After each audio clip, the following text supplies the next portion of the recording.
In 2022, I ran my first marathon and it took me 6 hours. I was cooked and I was done with running. Then in 2023, I ruptured my Achilles and the situation did not get better. But in 2025, while weighing 200 pounds at 5'10", still lifting heavy, clearly not a typical runner body, I ran a marathon in 3 hours and 20 minutes this May. So how the hell did this happen? Let me tell you my full story, the lessons that changed everything for me, so that you don't have to make same mistakes. Let's go. Lesson number 1. Easy runs are the secret weapon. When I trained for my first marathon, I didn't know what easy run meant. I downloaded a free Nike plan and it kept saying 4 miles easy, 8 miles easy. At the time, I was really into David Goggins. I thought there was no such thing as easy and anything easy is bad. Good, 22! Who's gonna carry the boat? Because I had to carry the boat. Mr. Goggins told me to carry the boat. In my mind, running 2 miles fast is way better than running 6 miles slow. You know what? Why not? Like running 2 miles faster, less time, more effort. Like this sounds so much better, right? I was dead wrong. By mile 13 of my marathon, I was devastated. My legs cramped with every single step. I had to walk the entire last 13.1 miles. Now, I genuinely believe easy run is one of the biggest reasons why I ran 320. Think of it like weightlifting. 3 to 6 reps is usually for strength. 8 to 10 reps, that's primarily used for building muscles. And anything over 15 reps, those are used to improve your endurance. And I learned that running is exactly the same.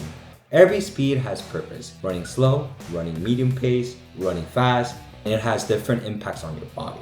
Easy runs build efficiency. It's like turning your body into a Toyota Prius. Easy runs allow you to go further with less effort and less energy.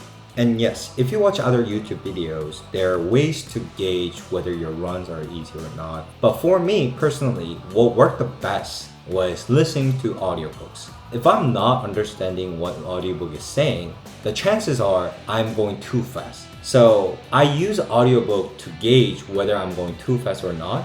I try to fully understand what I'm listening to so that I could make sure that I'm running at a very easy pace. And some of my favorite things to listen to on my easy runs are running podcasts and running books, such as The Lost Art of Running, Hanson's Marathon Method. The reason why I like those books is since I'm running slow, I can actually implement those running tips right away. As you're listening to these professional runners and coaches, you can try out different methods and see what you like to really kind of come up with what is the most comfortable for you. So next time you go on easy runs, check out the book that I've mentioned. Lesson 2. Start with a 5K. Okay, hold on. Nope.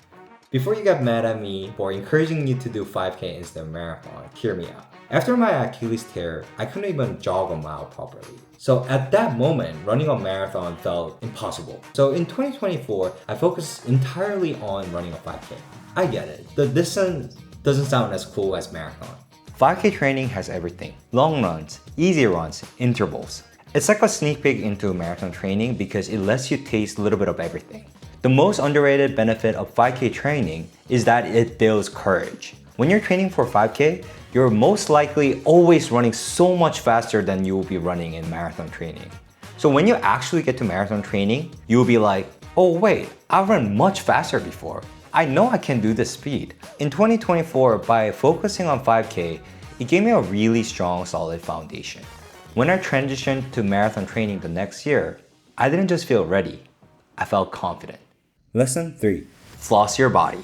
Even now, I weigh 200 pounds, I lift heavy, and I don't look like a runner. I ran over 700 miles in 5 months with no pain. One of the important factors in marathon prep is not getting injured. And I truly believe that lifting played a huge role in that. Looking back at my Achilles injury, my left leg felt like a jello because it had no muscle in it.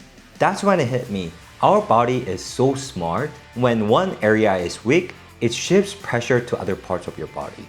In addition, that's also how injury happens. After my injury, I started dissecting my body like a Lego set. And my main focus was filling in the gaps. I wanted to be strong, but also, most importantly, balanced. You need to take a look at your quad, hamstring, shins, ankles. I learned tons from Knee Over Toes. You can find his free YouTube videos online. And the main lesson that he preaches is bulletproofing your body across the board so that you'll be able to play sports when you're older, when you're 40s, in your 50s. What I would do is grab a piece of paper, write down all the parts that you feel are lacking. It could be back, core, chest, shoulder, mobility, or anything that hurts. Then start looking on YouTube. There are so many YouTube videos out there that could teach you what are key exercises to work out those certain areas.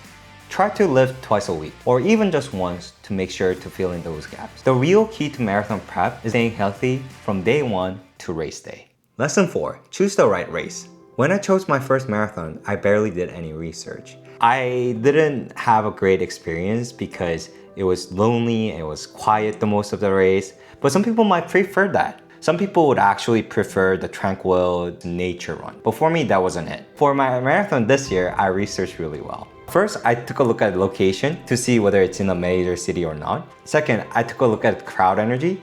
Third, I looked at the difficulty of the course, whether it's flat or hilly. When I showed up on the race day, I knew what to expect. I chose Copenhagen Marathon, and I couldn't have picked a better place. Flat course, beautiful city, amazing crowd energy. For the entire marathon, people were cheering left and right.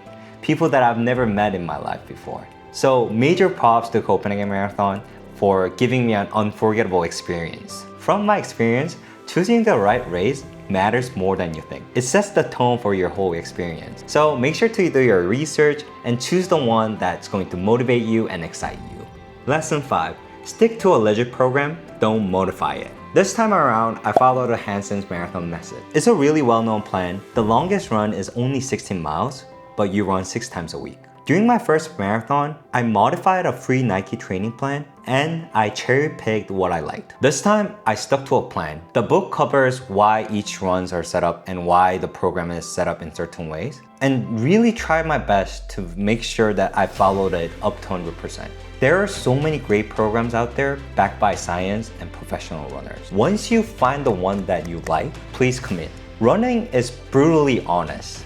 The work you put in is the result you get. If someone is faster than you, I guarantee you chances are they're running more, they're running smart. So pick a solid program and stick to it. Lesson 6. This isn't a one and done game. In 2022, I just wanted to check a box. I ran a marathon. But when things got tough, work, life, bad weather, I found myself asking, why am I doing this? And I realized checking off a bucket list item wasn't a strong enough reason for me. During my hard runs, I'll be like, this is so stupid. I hate this.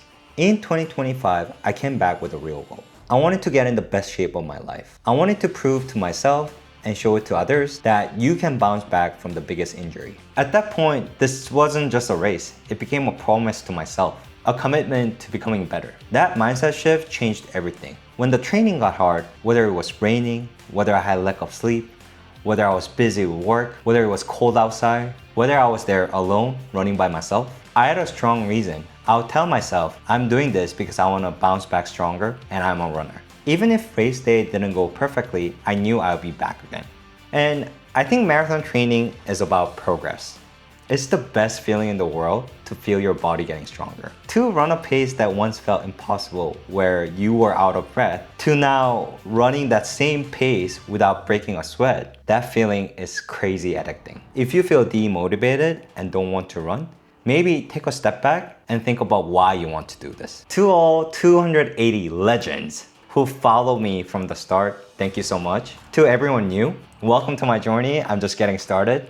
I started this channel after the biggest injury of my life. This channel became my own source of motivation. I'm sorry that my uploads have been slow and my progress isn't as fast as others, but I will not give up and I will keep on going forward. Now, I set a new goal for myself. I'm going to be chasing sub 3-hour marathon. I already started working with a running coach and thought about the next journey, and I'm not going to rush it and take my time to evolve as a new runner.